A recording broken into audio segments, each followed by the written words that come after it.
Good morning, good afternoon, or good evening to whomever is joining us today and wherever you are. I'm so happy to have with us Dr. Michele Couri. Dr. Couri and I met years and years ago at an event in Chicago. That had to be 15 years ago or more. And since then, we've become fast friends, but also I highly, highly respect this woman. And we have been inundated with questions from women of childbearing years, perimenopause, during menopause, postmenopause, women who have an MPN, who are questioning whether they should have HRT or a lot of different issues and challenges. And Dr. Couri, by the way, used to be an MPN patient. And she had a stem cell transplant several years ago. And as you can see, she's doing absolutely wonderfully. And she is also a gynecologist. And she will be sharing some information with you today. And then we will be taking questions and asking Dr. Couri questions. So please join us in welcoming Dr. Michele Couri. Thank you, Dr. Couri. Thank you, Anne, and Natalie and Mallory. Thanks for the warm invitation to do the webinar today. I appreciate it. And thanks to everyone who is joining us today from wherever you're joining from. I'm going to share my slides real quick. And let's see. Hold on one second. Kelly, will you help? I'm going to have some help in getting my slides up. Oh, there we go.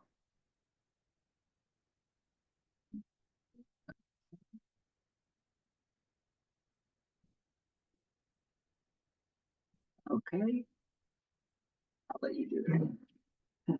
Ellie's going to help me get my slideshow going. For some reason, my talk is not coming up, but we'll get it. Where is it? It's in here, MPNs. Okay. There we go. And the slideshow. Thank you. Okay, now we're good. Whew. So again, thanks for the invite. And what I'm going to talk about today, and I wish I had all the time in the world to talk about it, and maybe we'll come back and talk about some reproductive age issues and MPNs, but today I'm going to focus on MPNs and menopause and how to maintain quality of life, because I feel that so many women who have an MPN are also dealing with the challenges of perimenopause and menopause, and how to navigate that journey on top of how to navigate an MPN can be a little bit overwhelming. So I really want to kind of focus in on that, but I'll answer any questions regarding any aspect of women's health and an MPN. So what we're going to do is we're basically going to talk about a case. I'm going to examine a case report of a female MPN patient, and I'm going to review typical menopausal symptoms, and I'll talk about some common menopausal therapies. And I really want to share with you the science, what the studies are saying behind hormone replacement therapy in patients with and without an MPN. I have no financial interest to disclose. And like I said, I'm going to focus on perimenopause and menopause and what those challenges are and how unique those challenges might be to MPN patients. So I first want to start off with just a case report. A patient, she was 40 years old when she was diagnosed with JAK2 positive polycythemia vera. And at 38 years old, so 2 years prior to her diagnosis of PB, she had a complete hysterectomy, removal of the uterus and both ovaries. So she was young when she went into surgical menopause, and she was taking oral estrogen at the time of her MPN diagnosis. She was feeling good. She had great quality of life as it pertained to menopause because estrogen was really controlling a lot of her bothersome hot flashes and night sweats. But she was told by her hematologist that she had to stop taking her oral estrogen due to the risks of blood clots, of thrombosis. So she was compliant and she stopped her estrogen replacement. So this patient was treated with hydroxyurea and therapeutic phlebotomy for about 7 years, and then she was switched to pegylated interferon due to side effects that had been building up over that time, the side effects of hydroxyurea. So this patient, her menopausal symptoms persisted for 10 years. Now, hot flashes, I think most of us are familiar with hot flashes and night sweats. We all equate those with menopause. But I think most women forget that menopause symptoms like sleep disturbance, vaginal dryness, bone pain, anxiety, brain fog, those symptoms do not go away. Hot flashes and night sweats may go away, but the other things don't. And this patient suffered for 10 years with a lot of these symptoms. Now, her PV progressed to grade 3 myelofibrosis. She underwent a successful stem cell transplant in 2020 at the age of 50. And in the workup that she had after her transplant, one of the tests that she had was a bone density scan or a bone density test that looked for osteoporosis. And unfortunately, her DEXA scan showed severe osteoporosis. And again, her menopausal symptoms persisted after her transplant. So she resumed menopausal hormone replacement therapy at that time. But the questions I have about this patient, and the questions that are going to relate to so many of our MPN patients, should she or could she have stayed on her hormone replacement therapy despite her MPN? What are the risks of hormone replacement therapy in patients with an MPN? And can women with an MPN safely take hormones? And that's what we're going to talk about. Could this patient's osteoporosis that she developed have been prevented by staying on her hormone replacement therapy? And we're going to talk about the impact of osteoporosis. Does HRT improve the quality of life? And what other benefits of HRT exist? So I want to tackle all of that in the short time that we have. But I just want to preface this with some facts about perimenopause and menopause. And the average age of natural menopause in this country is 51.2 years, and that's defined as having no period for 12 consecutive months. Perimenopause, however, can start as early as the late 30s to early 40s. And unfortunately, women are getting diagnosed with MPNs at this age as well. Surgical menopause occurs at the time of the removal of the ovaries. So no matter how old a woman is, if she hasn't gone through natural menopause yet and she has her ovaries removed, she will go through surgical menopause. And menopause is associated with declining levels of estrogen, progesterone, and testosterone. And I think we're all familiar with what happens when we lose our estrogen. We get hot flashes and night sweats, our vagina becomes dry, we cry at the drop of a hat, we're moody. But when we lose our progesterone, we become anxious, we get heart palpitations, we can't sleep. When we lose our testosterone, we lose our libido, our brain cannot think, we have brain fog, we have no motivation, and we're tired. So all of these hormones kind of interact as a beautiful symphony to keep us balanced. And when we lose them, our quality of life starts to suffer. Menopause can also be associated with accelerated bone loss. I put this slide in because I think most women are not aware that we accumulate our peak bone mass by the age of 35. We do not gain bone mass per se after that age. We peak out between 35 and 40 as it pertains to our bone mass. So I stress to my young patients, do everything you can from a nutrition and a weight bearing and a strength training framework to really, really pay attention to your peak bone mass. So if you look at our patient with the MPN who had to go off of her estrogen at age 40, that's when we start to lose bone anyway. And then you add menopause on top of that, and there's going to be this accelerated bone loss.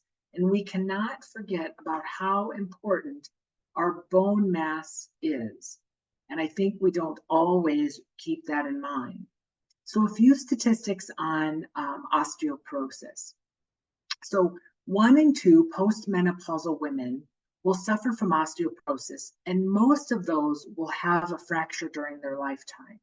And the overall cost to the United States for the care of osteoporosis is staggering. It's close to $15 billion. And most of that is related to the fact that there's nearly 400,000 hip fractures in this country yearly. That's huge.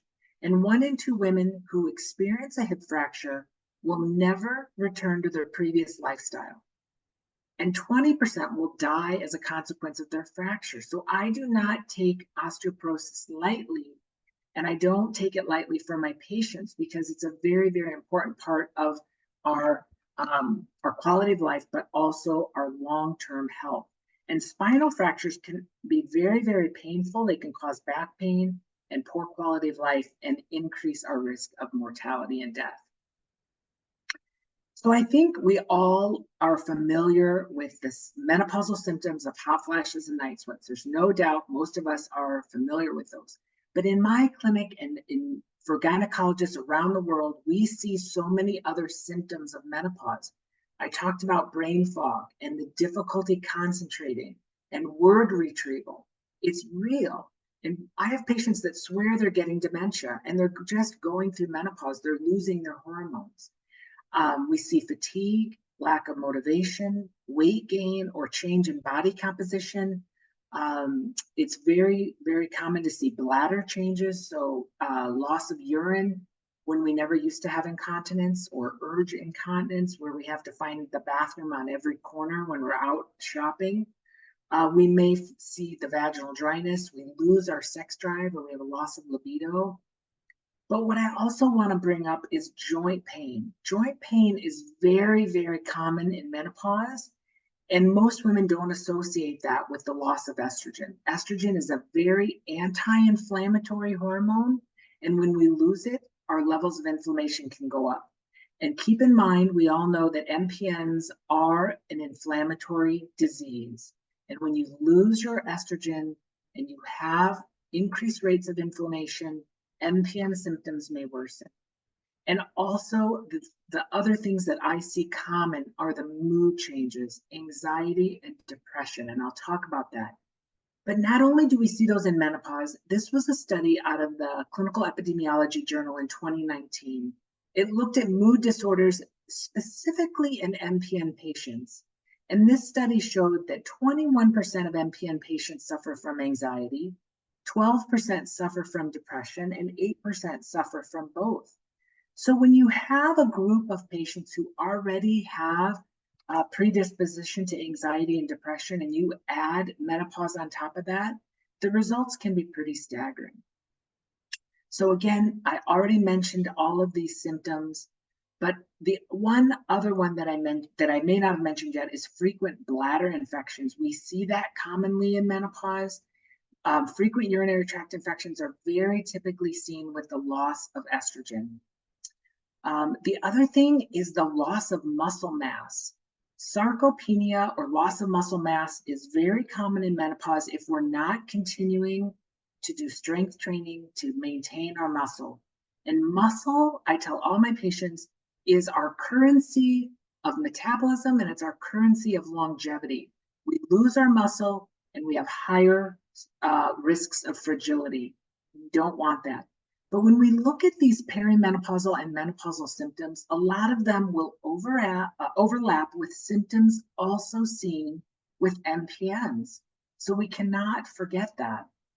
So I love this little cartoon. Menopause makes you crazy, and just when you think you've reached the bottom of craziness, you find that there's a crazy underground garage. And that is so true. And we cannot pay enough attention to the mood changes that go along with menopause, and validate for these women that it's real and we can help them. Before I go on, I just want to mention, it's not just about hot flashes and night sweats and vaginal dryness.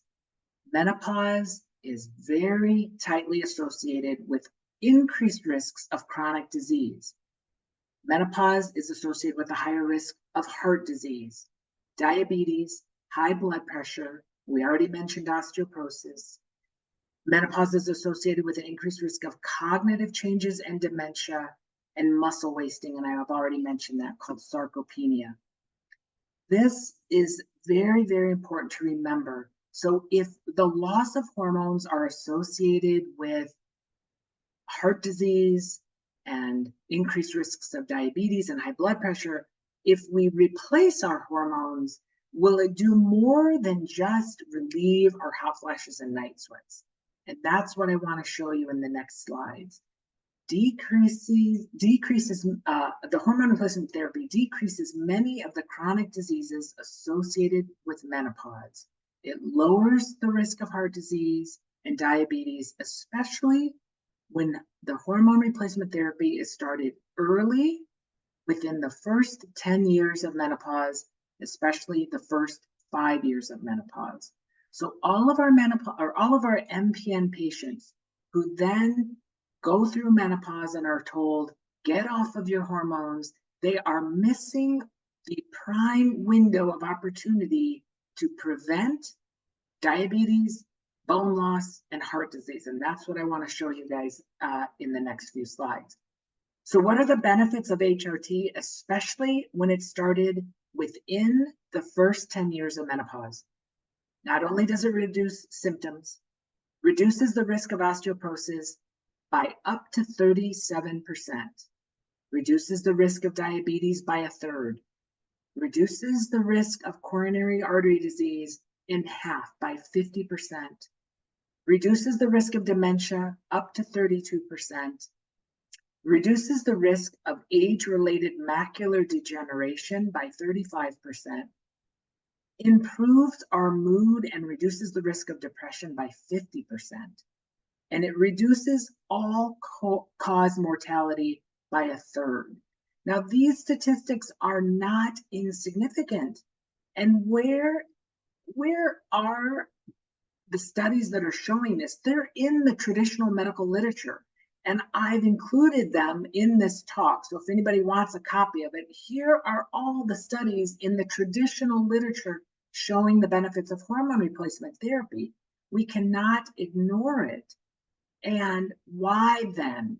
Why, if there's all of this data, have women with an MPN been told not to take hormone replacement therapy? And to me, it all boils down to this zombie idea. And what is a zombie idea? It's an idea that should have been killed by the evidence, but it refuses to die. And the zombie idea that menopausal hormone replacement therapy causes blood clots. That's what we're going to talk about now. And I'm going to show you the data. And there's a plethora of scientific studies showing the safety of hormone replacement therapy when it's done right. And that's what we're going to talk about. So how did hormone replacement therapy get a bad name? I want everyone to remember, go back to 2002. I know exactly where I was when the Women's Health Initiative headlines hit every major newspaper and every major cable network. It exploded. And this Women's Health Initiative, before the study was even published, the results got leaked to the media and the media ran with it. And it was a study that was funded by the National Institutes of Health. It was a 15-year study, and it was what they were wanting to study was, does hormone replacement therapy reduce the risk of cardiovascular disease in women? And it was a very large study. And the study looked at 3 different groups of women. There was the group of women on Prempro, which is what the majority of the women were taking at that time for hormone replacement, because this study was done in the 90s and we used Prempro a lot. Prempro is a combination of conjugated equine estrogen or horse estrogen. It's a synthetic oral estrogen, and it's combined with a synthetic progestin called medroxyprogesterone acetate or Provera. So there was a group of women on Prempro, there was a group of women on placebo, and the third arm of the study was women on Premarin alone, women who've had a hysterectomy and did not need the progestin. They were taking just conjugated equine estrogen or oral estrogen. The study was one arm of the study, the women in the Prempro arm. That part of the study was stopped prematurely at 5 years. because the findings were that there was a 26% increased risk of breast cancer, a 41% increased risk of stroke, a 29% increased risk of heart attack, and a doubling of the rate of blood clots. So here we go. Hormone replacement therapy doubles the rate of blood clots. Okay, but does it? And is it just this particular type of hormone that does it? And that's what we're going to dig into now. So as you can see, I remember, like I said, the day that the study came out, our phones at the office rang off the hook. Millions of women worldwide threw their hormone replacement in the garbage when these headlines came out. And as you can see, since that study hit, there was a significant decline in hormone replacement therapy usage, 79% decline in HRT usage in the years following the Women's Health Initiative. Now, this study, the Women's Health Initiative, did show us that in women taking synthetic oral estrogen and synthetic oral progestin, their risk of venous thromboembolism was doubled. Irrefutable evidence in this study. But the study had many flaws. The mean age of the women in this study that were started on hormone replacement therapy was 63.5 years of age. Most of us know that we don't typically start a 63-year-old woman on hormone replacement. They're started much younger when menopause is actually starting. So that was one flaw of the study. The other thing that this study taught us is that the route of estrogen administration matters. Does giving estrogen transdermally confer a safer side effect profile? And you bet it does, and I'm going to show you that. So when we give estrogen orally, it has to go through the intestine. It gets picked up by the portal vein, goes into the liver, and then what happens is we see an increased risk or an increased production of clotting factors. So as our clotting factor production increases, it increases our risk of blood clots and stroke. When you give estrogen transdermally, like a patch or a gel or a cream, it gets absorbed directly into the bloodstream. It bypasses the liver, and it does not raise clotting factors, and it does not increase the risk of blood clots and stroke. So that's great, right? But what about patients who either have had a history of a blood clot or who are at a high risk for clotting disorders? And that would be our MPN patients, right? MPN patients are at higher risk of blood clots. We all know this. Well, there was a study that looked at these women. It's called the ESTER trial, Estrogen and Thromboembolism Risk Trial. And this ESTER trial was a multi-center case cohort study, and it included women aged 45 to 70. And it was looking at their risk of blood clots according to the route of estradiol administration, whether it was given orally or transdermally, and the type of progestin that was used. So that's important.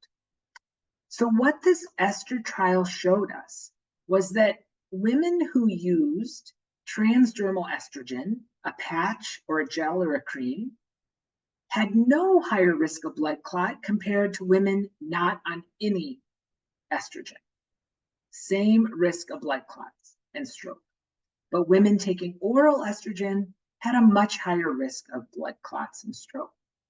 So the conclusion was transdermal estrogen is not associated with an increased risk of venous thromboembolism, but there was a significant increase in venous thromboembolism with oral estrogen.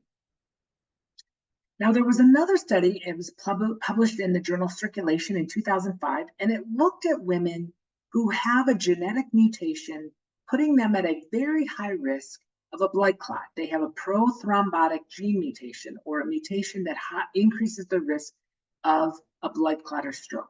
And they looked at these women who were at very high risk of blood clots, and they put them on estrogen. This arm of the trial looked at women without the mutation. Again, transdermal estrogen was no different in risk of blood clot compared to women not using estrogen.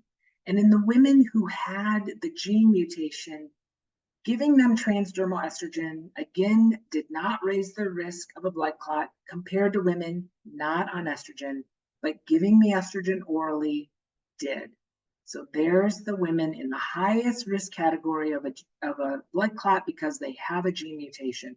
So I compared this group of women to our MPN patients who are at a higher risk of venous thromboembolism. This slide basically is a summary of 4 studies that have looked at oral estrogen versus transdermal estrogen. We already talked about the ESTRA trial. Yellow is the transdermal estrogen, orange is the oral estrogen. In every one of these studies, this is data out of the UK. This is a French study of 80,000 women. This is the Million Women study. In every one of these studies, there was no higher risk of blood clots using transdermal estrogen. What about coronary heart disease? In Danish data, there was a significantly lower risk of a heart attack, and that was found with the transdermal route of estrogen compared to the oral estrogen. In UK and the British data, when they were looking at stroke, the risk of stroke was not increased with low-dose transdermal estrogen, but they said in higher doses of transdermal it could be, and also with oral therapy. So dose does matter. And in the French data, looking at venous thromboembolism, there was no increased risk of venous thromboembolism in transdermal estrogen, but there was in oral. So we cannot refute the data. It is very clear. And this slide basically just summarizes all of those studies showing that transdermal estrogen confers no higher risk of venous thromboembolism. Okay, now that's fine for women who just have to take estrogen. They've had a hysterectomy, they don't have a uterus, they don't need progestin. But what about women who still have a uterus? Does the type of progestin or progesterone affect the risk of clotting? Yes, and you bet you it does. And we're going to talk about that. Remember in the Women's Health Initiative, the women using the synthetic progestin combined with the synthetic oral estrogen had a higher risk of clotting. But we now know, again, I've showed you in multiple studies, transdermal estrogen is unlikely to increase the risk of venous thrombosis or stroke. When you add a micronized progesterone, which is a bioidentical progesterone, brand name Prometrium, when you add that to transdermal estrogen, there is no increased risk of venous thromboembolism. It's only when you use oral synthetic progestin called medroxyprogesterone acetate where the risk of stroke and blood clot increases. So women who still have a uterus can safely use oral micronized progesterone along with their transdermal estrogen and not see a higher risk of stroke or blood clot. All right, everyone always asks me, what about breast cancer risk and estrogen? Everyone fears breast cancer. All women, that's one of their biggest fears is breast cancer, but the #1 killer of women is heart disease. And I always educate my patients, #1 killer of women is not breast cancer, it is heart disease, but we cannot ignore it. So let's look at what the data shows us about breast cancer and estrogen. This is data from the Women's Health Initiative again. This was the arm of the study in which women were just using estrogen, the conjugated equine estrogen, the oral Premarin. In this arm of the study, this arm, remember, was not stopped early like the Prempro arm was. What they found was after longer follow-up of 12 years, there was, get this, a statistically significant lower incidence of invasive breast cancer in women taking estrogen compared to women in the placebo group. Lower risk of breast cancer. And that never hit the media and it never hit the nightly news. Now, the women taking the Prempro, the synthetic oral estrogen and the synthetic progestin did see a higher risk of breast cancer. The relative risk was 1.24, and that translated to an excess risk of approximately 4 additional cases of breast cancer per 1,000 women taking the Prempro for a 5-year time period. Okay.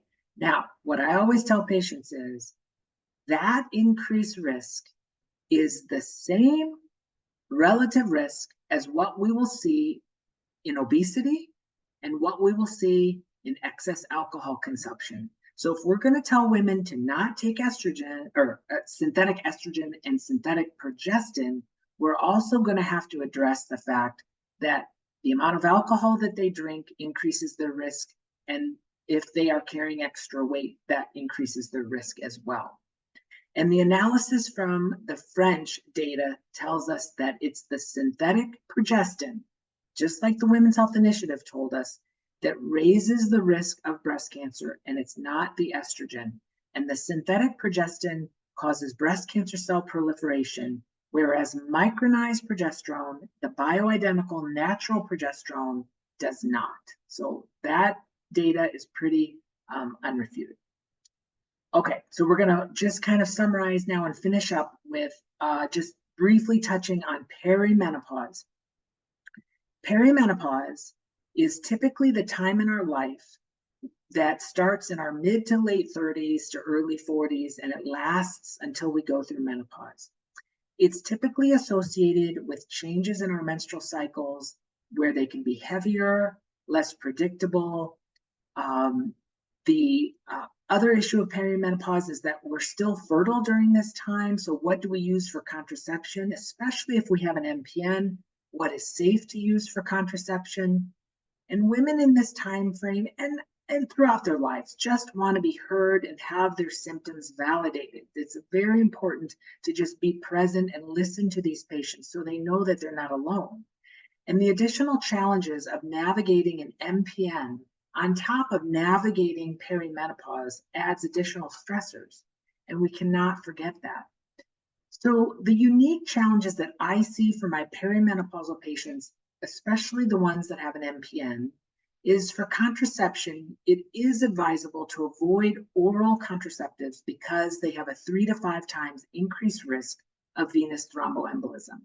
But you can safely use a progestin or a copper IUD, and that would be a good alternative to OCPs in patients with an MPN. The progestin IUD is also an excellent choice for the heavy menstrual bleeding that can happen in perimenopause. Now, I know I just have spent the first part of this talk talking about the dangers of synthetic progestin, but it's not the same when you give it as an IUD as when you take it orally. A synthetic progestin IUD does not increase the risk of blood clotting. You do want to avoid oral synthetic progestin like I've been talking about. For premature menopause, which is women younger than age 40 going through menopause, or early menopause less than 45, it is so important to consider replacing transdermal estrogen for bone protection and cardiovascular protection. And I'm going to go out on a limb and say, if I have a woman who goes through menopause either prematurely, younger than 40, or early, younger than 45, and if I do not talk to her about the heart disease risks, if she does not go on estrogen, that is considered malpractice. So we cannot ignore their heart and their bones especially. There's an increased risk of cardiovascular disease in menopausal women who are younger than 45 who do not use hormone replacement therapy. And women with an MPN are already at a higher risk of cardiovascular disease. So we don't want to compound that risk. Also, what we see with perimenopause and menopause can be painful intercourse because of the vaginal dryness and the thinning out of the tissues that happen when we lose our estrogen and our testosterone. So in women, regardless of whether or not they have an MPN or not, with menopause, there's a decreased production of estrogen, which can cause vaginal dryness, thinning, and tightening of the tissues, and it makes sex painful for 64% of women. And this is data coming from the North American Menopause Society. And specifically pertaining to MPN patients, Dr. Ruben Mesa was involved in this MPN quality of life study group, and it looked at certain symptoms among menopause or among MPN patients. And it found that more than 2/3 or 64% of patients with MPNs have some degree of sexual dysfunction. 64%. And 43% of MPN patients report that their sexual dysfunction symptoms are severe. So the MPN compounds the complications of the sexual dysfunction that can occur with menopause. So we cannot forget that. So this ties in vaginal estrogen. What about vaginal estrogen? Vaginal estrogen is completely safe and has no increased risk of blood clots or stroke. Every study that's been done on vaginal estrogen has shown it is not associated with a higher risk of blood clot or stroke.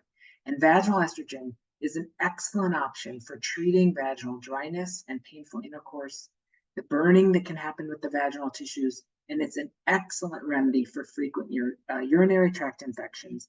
In fact, it can reduce frequent UTIs in menopausal patients by 50%. So it's really a wonderful tool, and we cannot forget its safety and its efficacy in patients. So back to our patient that had the stem cell transplant and was without her estrogen for 10 years. Based on what we know now regarding hormone therapy, should she have stayed on her estrogen but switched to transdermal despite her PV? And hint, that MPN patient was me. So I'm the one that went through this, so I get it. I've been in the trenches just like so many of you MPN patients, and I understand, and I don't want anyone else to suffer the effects of the loss of estrogen unnecessarily. And part of it was my fault. I'm a gynecologist, and I still didn't advocate for myself well enough to stay on a safe form of estrogen. So I want to advocate for you. And I hope that this talk empowered you with information to be able to advocate for yourself and work with your physician team so that the safest and most effective treatment options will be considered when helping you navigate the challenges that menopause brings. So thank you. Wow. I have gotten inundated with questions and bravos to you. And can everyone see me and hear me at this point? I can.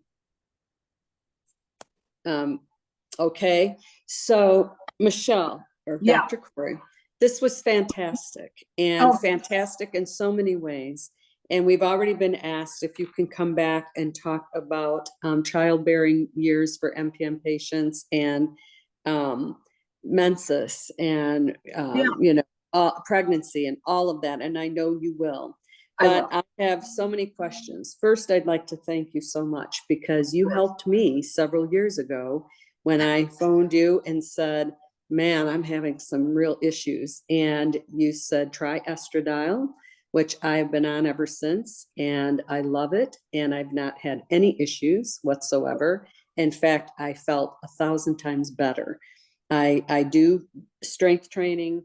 I have familial high cholesterol, and I don't want to talk about me the whole time, but Dr. Oh my gosh, her name escapes me, but it will come to me in a moment. But she did lots of studies about heart issues and cardiac issues in MPN patients. And of course, we know that women die in this country from heart disease more than anything. Absolutely. And I'm so glad you said that. And we need to pound that home to the women out there. And so some of the questions are, and let me go to them. I apologize for being a little off today, but I'm, as I said, in a very remote area and using somebody else's equipment here. I am 45 and JAK2 positive and already diagnosed with osteoporosis due to genetics. I also already have fractured and had my first reclast treatment. I hope I said that right. I still get very regular periods. Should I consider HRT now? How do we know when to begin? And if I can just say, when you told me to start, I was much older than this. Yes. Well, that's a great question. So a 45-year-old who is still having regular periods most likely still has enough estrogen on board. So if there's enough estrogen to support menstrual cycling, then we probably don't need to replace estrogen at that time. However, The other things to think about, though, are how is this patient doing nutritionally? What is her vitamin D status? What is her protein intake? Protein intake is huge as it pertains to our muscle health and our bone health. And I think by far, women do not get enough protein in for adequate bone and muscle health. And I'm an advocate of, and I aim high on the protein requirement, but I usually say try to get a gram of protein per pound of ideal body weight a day. So if I have a patient whose ideal body weight is 135, 140 pounds, we're shooting for 130, 135 grams of protein a day. So sometimes I think we think that calcium is the panacea of bone health, but it's really, it's so much more than that. And it's our protein intake, our nutrition, our hormones, our vitamin D, and our other nutrient status, and our physical activity. The more sedentary we are, we're losing bone. So it's so important to be physically active, strength training,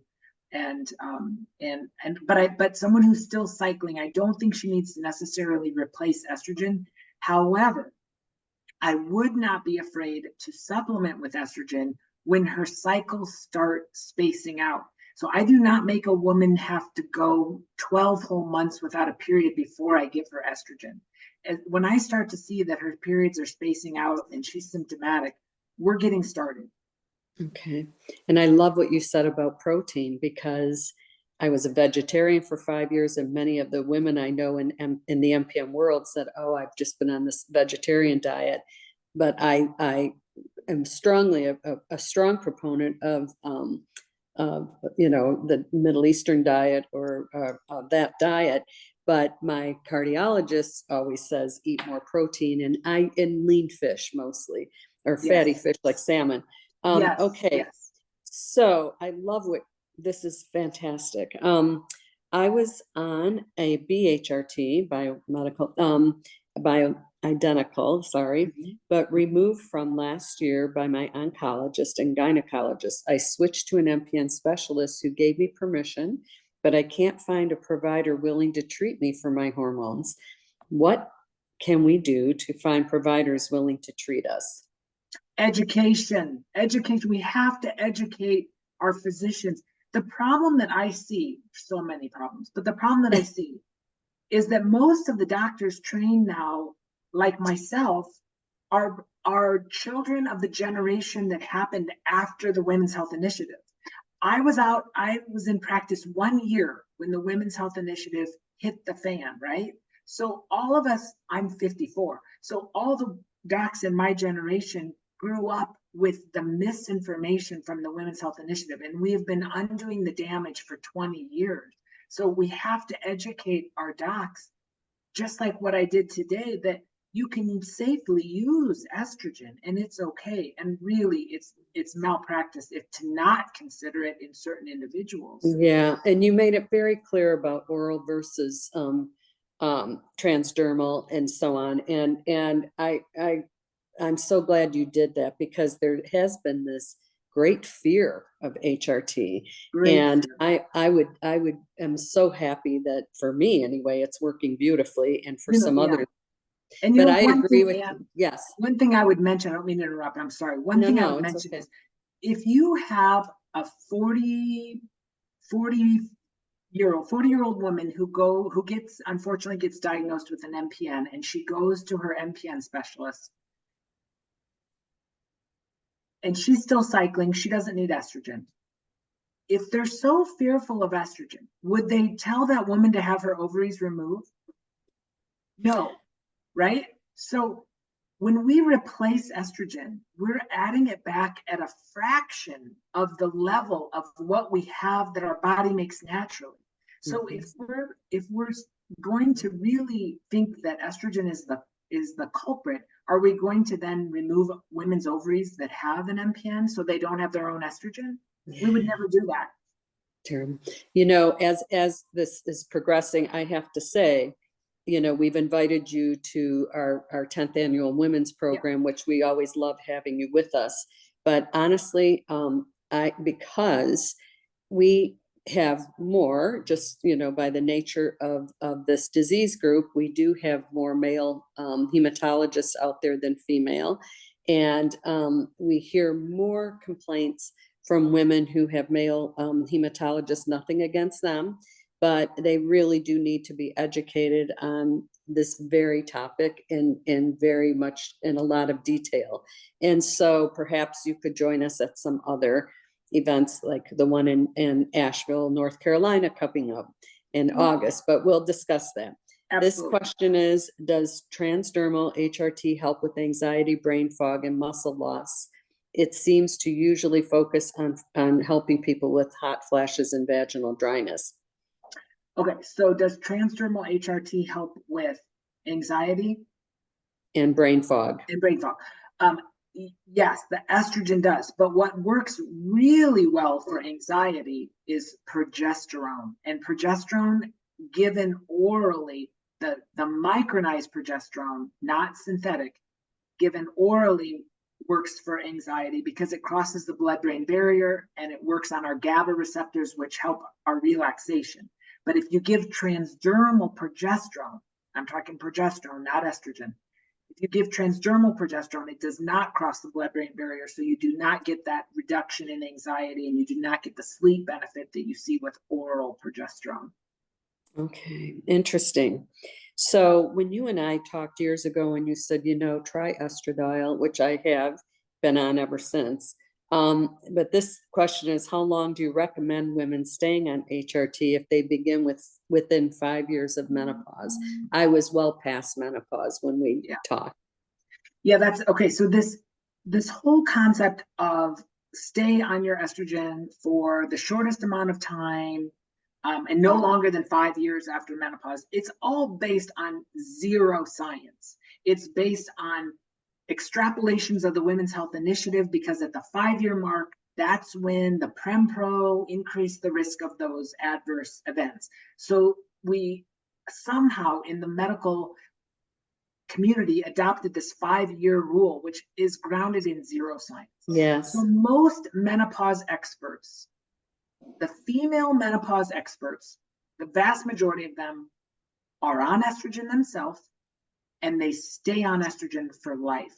And I am a huge proponent of staying on estrogen as long as you possibly can. Now, a whole nother talk that I have to give is women who are at high risk of breast cancer and if they can be on estrogen and how long can they be on estrogen. That's a whole nother talk, and I didn't even get into that.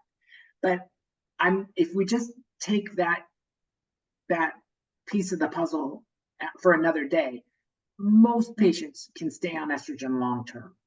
Right. And it's been over 10 years, I think, for me, or about that. But I understand the other nuances with some of the patients here. Can testosterone help with anemia? Yeah, well, testosterone does increase our body's production of red blood cells, and it does increase typically the red blood cells. And so you do have to be cautious in women using testosterone, and men too, using testosterone who have an MPN, because it's adding to that additional red blood cell burden. Very good. Yeah.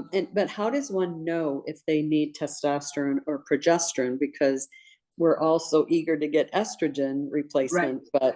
But how do we know? I mean, is that through a blood test, or how is that identified? Typically, testosterone is usually checked via a blood test. And you can safely add back, and again, we'll have to do a whole nother talk on testosterone in MPN patients, because again, there are some risks with testosterone that with the blood cell situation. But testosterone is typically checked via a blood test. And even ACOG, American College of OBGYNs, has validated the importance of using testosterone in women for hypoactive sexual desire disorder or low libido. And it really is a wonderful tool in my toolbox that I use quite often for patients. Progesterone is not something that you check via the blood, except typically in pregnancy. So a blood test for progesterone, unless it's at a certain time of the menstrual cycle, is not a real useful test. So progesterone, all women with a uterus who take estrogen have to be on progesterone. And then I will use it in my patients, my menopausal patients. I'll use it even if they've had a hysterectomy, if they're really suffering from insomnia or, like I said, the anxiety. Okay. Or palpitations. It's great. Right. Right. Can women, in this group that are listening to you today, there's been a lot of news out there about Ozempic and other drugs that are weight loss drugs. This individual is saying she gained a lot of weight during perimenopause. Yes. And is it safe for her to take a weight loss drug? Is it safe for an MPN patient to take a weight loss drug? Yes. I would say that I've not seen any scientific data on the GLP-1 agonist specifically in MPN patients. I don't know of any ongoing trials of the GLP-1 agonist in MPN patients. So I do not have an evidence-based answer for that question. But if I just think through it with common sense, if I have an obese MPN patient who's at high risk of diabetes and cardiovascular disease, I would think that using and if you've counseled her about lifestyle and nutrition and all of the important things that we have to cover, and you still need some help, I would think incorporating a GLP-1 inhibitor would not be out of the question. Yeah. Do women with MPN experience differences in blood counts as they transition from peri to full-blown menopause? I'm curious if my need for phlebotomy will shift. Well, when we're no longer losing blood every month from our menstrual cycle, then our blood counts may stay a little higher, because we do know that the menstrual blood loss each month is a little mini phlebotomy, right? So when we no longer have that every month, we may see that our phlebotomy requirements go up a little bit. Yeah. I'm 56 and just diagnosed with PV. My last period was 1 year ago. I've always been healthy and now have night sweats, no energy, and no sexual desire. When and what would you recommend?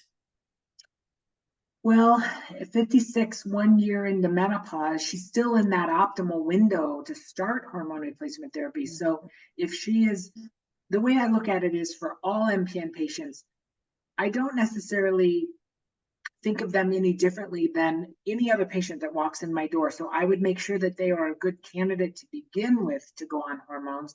So make sure that their mammogram is up to date, make sure that they're had a recently normal pap smear if they still have a uterus. Make sure all the things, make sure their blood pressure is normal, make sure that they don't have any contraindications to hormone replacement. And then if they are a good candidate and their MPN is well controlled, then I would think that there wouldn't be any reason why she couldn't start a transdermal estrogen and an oral micronized progesterone.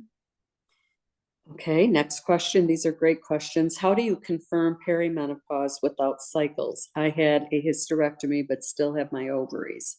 Yeah, it's without cycles, we go on symptoms, right? Because if you don't have your period as your indicator of whether or not you're menopausal, we really rely on the symptoms. So hot flashes, night sweats are usually an early indicator. Vaginal dryness, sleep disturbance, those things usually start to creep into the picture. But even if you're still not sure, a simple blood test of estradiol and FSH can tell us where the ovarian reserve is right now. Mm-hmm. I don't think you can answer this question there. It's because you are not a hematologist, but you might be able to answer just anecdotally. Have you had any patients on Besremi and seen a higher level of anxiety? That's a great question. And unfortunately, I do not have an answer to that, because that's not necessarily in my wheelhouse. Right. And so a few more questions here. Yeah. So one of the questions, if I can find it now, was, so that idea of testosterone and progesterone, and you've made it pretty clear that you want to make sure that the woman is in need of those. And but you did say something about I would start them on estrogen and progesterone. So if they have a uterus, if they have a uterus, but I mean, someone just said, I have no idea. I've been on estradiol, but I have no idea if I need progesterone too. So does she have it would depend on if she has a uterus. Yes. Then yes, if a woman still has a uterus, she must be on progesterone if she's using systemic estrogen. If she's using vaginal estrogen only and she has a uterus, she does not need progesterone, because vaginal estrogen does not act like systemic estrogen. Right. Okay, good. That's what I thought you said that. Let me see what else I have here. How would you leave us, the women here? And, we would like to get your slides if possible and share those. And this is recorded. So other women, I have several messages here from women that weren't able to join us today, but they want to see the recording. And, as I said earlier, I'm hell-bent on getting this information to the MPN male physicians and female physicians. They need to know this. They need to know, because this whole webinar was born out of a woman calling us and saying, I was taken off my HRT. My oncologist said, I will not see you anymore if you continue HRT. And so I'm extremely thankful and grateful to you when I reached out to you, and you were so willing to do this. And, of course, I adore you anyway, but you've been a great help to the women with MPNs. You host an annual event to raise money for MPN research, and bravo to you. You're just a wonderful person. And you've been through a lot with your MPN and have come out on the other side and back to work. It's just amazing. And so what wisdom would you impart to the women with MPNs out there that would make their day brighter? Yeah, I guess my advice is don't ever lose sight of the fact that you are a person who just happens to have an MPN, but the MPN does not define you.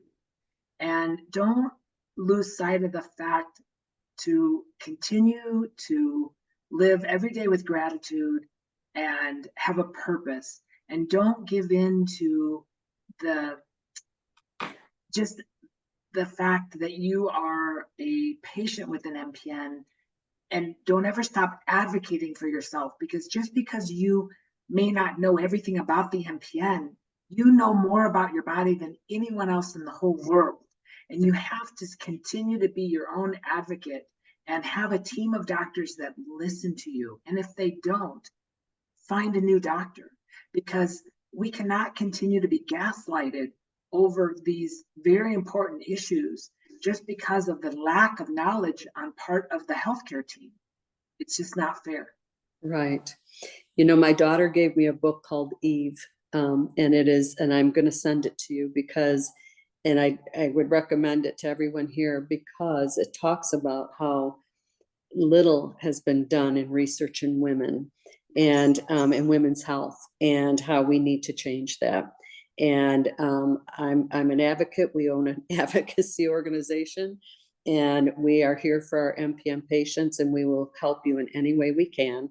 And thank you so much. We're going to hear from 3 of our industry partners now, but I God bless you, and thank you for being with us, because you have enlightened all of us, including me and including the others here who may not have an MPN.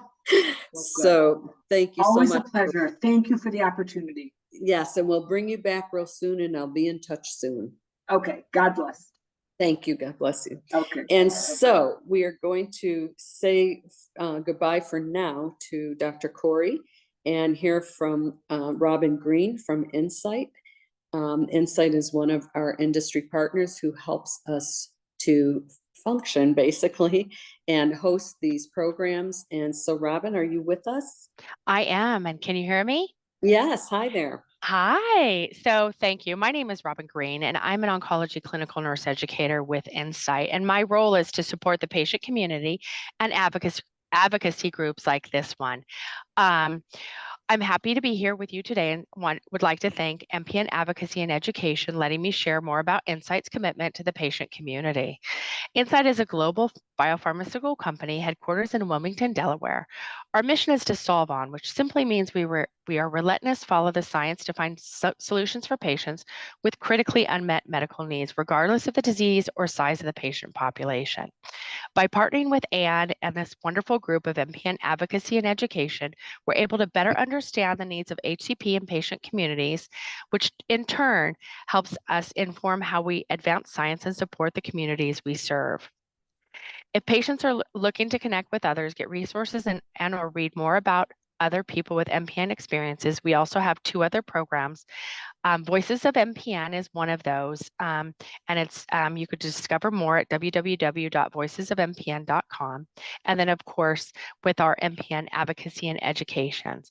I want to thank you for inviting me to discuss our passion and our work, and more so for the partnership we have with MPN Advocacy and Education. If you have any questions, you can reach out to Anne and or our voicesofmpn.com. Thank you, Anne, again. And what a wonderful talk this was. I truly Wow, enjoyed it. I know. Thank you so much, Robin. I know we all did. And so we will move on to GSK, another partner of ours, and Elvie Gonzalez, and she is a patient engagement liaison. Thank you. And Hi, Elvie, nice to see you. Very nice to see you, and thank you. Can you hear me? Yes. Oh, perfect. But also, I really thank you for bringing this topic because it's very important, not only for women with MPNs, but for all of us. So it was a very informative session, wonderful, and I hope Dr. Couri comes back. Hi everyone. My name is Elviana Gonzalez, and I am a nurse, but also I am a patient engagement liaison with GSK Oncology. GSK is a global biopharma company with a purpose to unite science, technology, and talent to get ahead of disease together. So the focus for GSK is on maximizing patient survival through transformational medicine. Our focus includes immuno-oncology, tumor cell targeting therapies, and synthetic lethality. Ojjaara, one of our products for myelofibrosis, is approved for the treatment of intermediate or high-risk myelofibrosis, including primary myelofibrosis or secondary myelofibrosis, and in adults with anemia. So it is a once-a-day oral JAK1, JAK2, and activin A receptor type 1 inhibitor, and is approved for both newly diagnosed and previously treated myelofibrosis patients with anemia. Ojjaara has been studied with regards to key manifestations of the disease, namely anemia, constitutional symptoms, and splenomegaly, which is enlarged spleen. So each person experiences myelofibrosis differently, which can make navigating symptoms daunting. Despite increased focus on resources in the past decade, there is a need for a clearer roadmap to help those impacted by MF and their loved ones to better navigate the disease. Mapping Myelofibrosis, a website created by GSK, is an initiative designed to increase awareness of this complex blood cancer, which can be difficult to diagnose. Whether you or someone you care for has been living with the disease for years or is experiencing symptoms without a diagnosis, Mapping Myelofibrosis connects the community with educational tools, resources, and stories to help navigate all aspects of the disease and help encourage conversations with healthcare providers. So Mapping Myelofibrosis website can be accessed at www.mappingmf.com. Please be sure to consult with your physician regarding your care and treatment options, and also to support patient access. GSK4U is www.gsk4u.com. It's a program committed to assisting eligible patients access our medications. We offer programs for patients who need income and other eligible requirements. So just to close, I'd just like to add that we are so grateful to Anne, Dr. Couri, and the entire myelofibrosis advocacy community for all the work you are doing to raise awareness, educate patients and their care partners about this disease. We appreciate the partnership that we have with the MPN Advocacy and Education International. And we thank you for this opportunity to tell all of you a little bit more about what we are doing at GSK Oncology. Thank you. Thank you so much, Elvie. It was good to see you. And we will move on to Sobi and Leslie Ferber, who's the Associate Director of Patient Advocacy. Are you there, Leslie? Thank you so much for this super informative talk. I feel like the level of engagement and just kind of you know, and the questions are being asked is just like gets me all energized, because I know this is, you know, it means we're engaged and we're ready to kind of like be the partner that we can be in, you know, in this kind of relationship. So good morning. As Anne shared, my name is Leslie Ferber. I'm the advocacy team lead for MPNs. Our Sobi's mission is to make innovative care possible for people living with rare and severe diseases. Over the last few years, as you all have seen, there's been a lot of advancement in understanding the biologies of MPNs, which includes kind of like, there's like two types of MF, proliferative and cytopenic. Cytopenic is associated with lower blood counts, increased circulating blast, and proliferative MF is associated with more normal or elevated blood counts, generally driven by JAK2 mutations. That said, I want to share our drug. Vonjo is a JAK inhibitor developed for patients living with low platelets and low blood cell counts.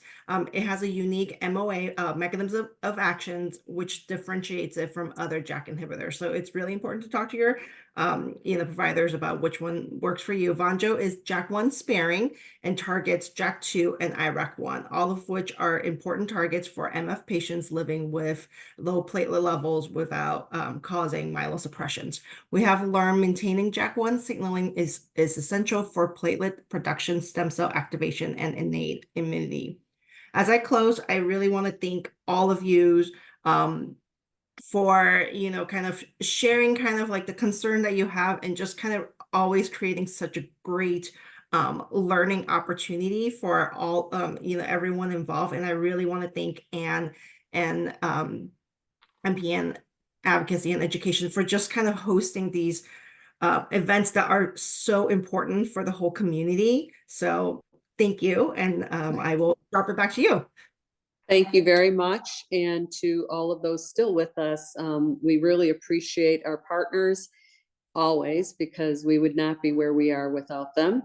But we also so greatly appreciate the time that the doctors give us, the specialists particularly, who share with us, but more importantly, to you patients and caregivers who I just can't stress enough that we are here for you. If we hear a subject matter that has never been discussed or needs to be discussed, we will find the appropriate people to do so. And so join us for our Healthy Summer Series. We have 2 in-person events coming up, one in August in Asheville, and our 10th annual women's program in New York City in September. That information is out there, but we will be sending that this week as well. This event was recorded. It will be available to you probably within the next 24 hours. And we will include the slides from Dr. Couri that you can share with your hematologist and other caregivers. Thank you so much. Have a wonderful week.